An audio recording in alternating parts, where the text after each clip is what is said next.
Salut à tous, j'espère que vous allez bien. Bienvenue sur l'Académie des créateurs d'entreprises.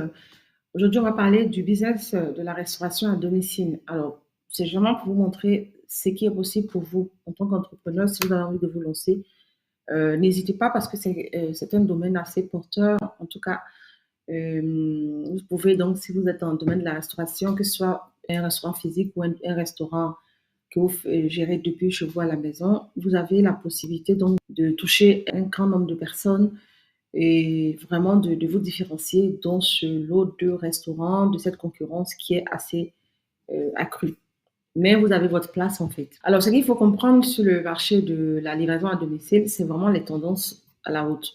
Alors, donc, il y a beaucoup plus de demandes de livraison de repas à domicile à cause de nos habitudes alimentaires, notre manière de vivre. Aujourd'hui, le monde s'est urbanisé, c'est voilà, modernisé dans les appartements, partout, même en Afrique. Aujourd'hui, les gens commandent et reçoivent la nourriture donc chez eux. Donc, ce type de restaurant à domicile va encore beaucoup plus évoluer, il ne va pas partie en déclin, en tout cas les signes qu'on voit aujourd'hui. Il y a une concurrence effectivement dans ce domaine, mais cette concurrence n'empêche pas donc qu'une personne se démarque effectivement parce qu'il y a des nouvelles plateformes qui se lancent, qui essaient donc de pouvoir nous proposer des possibilités, en tout cas de vendre nos produits. Nous avons par exemple des plateformes comme Uber Eats, Deliveroo, Just Eat et autres. Mais moi, je vous conseille toujours les deux premiers que j'ai cités, Deliveroo, Uber Eats, parce que en réalité, ces deux-là n'ont jamais eu de déclin en réalité. Par contre, Just Eat, je crois qu'en France, il y a un petit déclin. Donc, il y a une certaine exigence assez dans le domaine, il faut le savoir, parce que les clients, quand ils commandent sur vos plateformes, attendent une certaine expérience, notamment la rapidité, la qualité du repas, etc. Donc, il faudra pouvoir respecter cela, vous organiser, structurer bien votre entreprise avant donc d'allumer l'application ou bien de vous, voilà, de vous inscrire sur l'application. Ou même si vous êtes déjà inscrit, vous n'êtes pas obligé de commencer tant que vous n'êtes pas bien structuré encore. Avantage d'un partenariat avec ces plateformes, c'est que vous avez accès à une large clientèle de personnes et parce que les plateformes vous fournissent une certaine visibilité et ce qui va être important pour vous pour avoir donc accès donc aux différents consommateurs. Ils vous ouvrent les portes de leur clientèle en fait en échange on en parle des bénéfices retour. Ensuite, vous avez accès aux différents en fait, c'est-à-dire que ils vous donnent un support pour les supports opérationnels en fait pour pouvoir justement faire la livraison du produit, regarder vos statistiques et tout ça. Et de ne pas être trop concentré donc sur l'organisation donc d'une plateforme. Eux, ils s'occupent donc de tout. Vous n'avez juste qu'à préparer.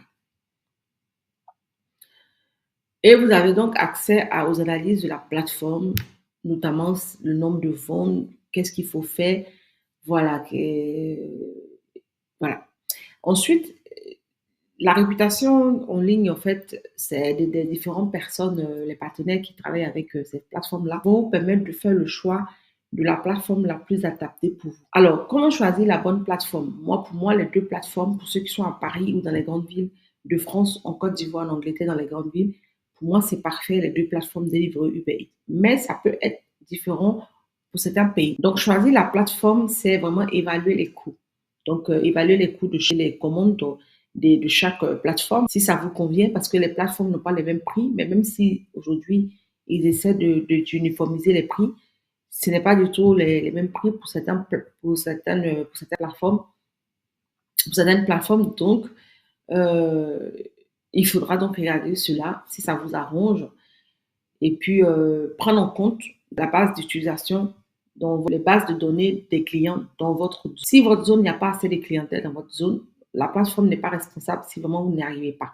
Vous comprenez? Donc, il faudra prendre en compte si vous avez vraiment, et c'est d'où l'importance de faire une analyse de marché dans le domaine pour voir si ce que vous allez proposer comme plat, dans la ville où vous êtes, vous avez une clientèle cible qui va le faire. Il y a des villes en France, par exemple, ou dans d'autres pays, où il y a des plats que les gens ne connaissent pas, ils ne vont pas tenter à acheter. Même si une personne ou deux achètent parce qu'ils connaissent ou sont curieux, ça ne sera pas vous permettre de faire vivre votre plateforme.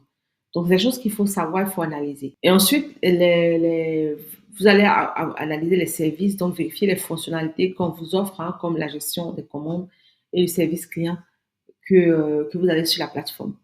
Vous allez étudier donc la réputation des différentes plateformes des restaurants pour vous assurer que les partenaires sont assez fructueux et que vous n'allez pas vendre à perte. Pardon. Ensuite, l'optimisation de votre menu pour la livraison. Il faudra donc des plats adaptés pour être livrés. C'est-à-dire que la livraison ne met pas en difficulté la saveur du plat et c'est-à-dire le transport parce que ça sera transporté en permanence. Les menus simplifiés, c'est-à-dire proposer des menus qui sont faciles à transporter, qui conservent la qualité du produit et ensuite vous allez les emballer de manière très bien. Il faut que l'emballage soit très, très, très, très bien pour ne pas empêcher que le client ne se retrouve à recevoir sa commande dégradée. Pas du tout bien, pas frais en fait. Alors ensuite, il faudra communiquer donc sur les réseaux sociaux, faire des campagnes emailing et avoir un site internet à vous, si vous pouvez vous le permettre. Au début, peut-être que vous n'allez pas avoir tout ça, mais au fur et à mesure, il faudra vous en servir des supports physiques comme des flyers et des affichettes et autres. Alors l'emailing, c'est vraiment le fait de prendre des emailings sur votre propre site parce que vous n'avez pas accès aux emails des personnes sur les plateformes. Mais avec votre propre restaurant à domicile, vous faites des emailing, des campagnes d'emailing, les gens s'abonnent à votre emailing et vous les envoyez des messages à chaque réduction pour le moment propice. Également sur les réseaux sociaux. Assurez-vous que l'expérience client soit exceptionnelle, donc rapidité de la garantie des délais de livraison. Donc, une fois que le délai de livraison est respecté, certains clients sont extrêmement sensibles à cela. La fraîcheur, le service attentionné, donc un service client toujours de qualité, ça a une importance assez capitale. Sinon, ce sera du grand flop parce que les gens vont venir noter négativement. Ensuite, pour finir, en fait, ici, il faut comprendre que l'industrie de la livraison à domicile, hein, le repas à domicile est en pleine expansion, comme je l'ai dit. Donc, en fait, vous avez la possibilité d'avoir des opportunités pour vous lancer. Et les restaurants qui vont réussir à se démarquer dans ce marché dynamique vont avoir vraiment cette opportunité de pouvoir s'en sortir avec vraiment de manière intéressante. Donc, il est important de vraiment, vraiment maîtriser cela pour vous lancer. Alors, c'est la fin de cette partie. N'hésitez pas donc à me laisser un commentaire, à vous abonner à notre chaîne YouTube, TikTok, Instagram, à nous laisser des commentaires et nous poser vos questions et regarder les autres vidéos sur l'activité à domicile parce que c'est vraiment une possibilité de se faire de l'argent en plus. Pourquoi pas. Je vous remercie et on se retrouve donc dans une prochaine vidéo. N'hésitez pas à aller sur notre site internet Académie des créateurs d'entreprise qui est dans la description pour donc profiter des formations qui sont actuellement à 9,99 € à réduction. Toutes les formations de plus de 5 heures de temps sont à 9,99 €. C'est exceptionnel. On va bientôt fermer, donc profitez maintenant. Maintenant.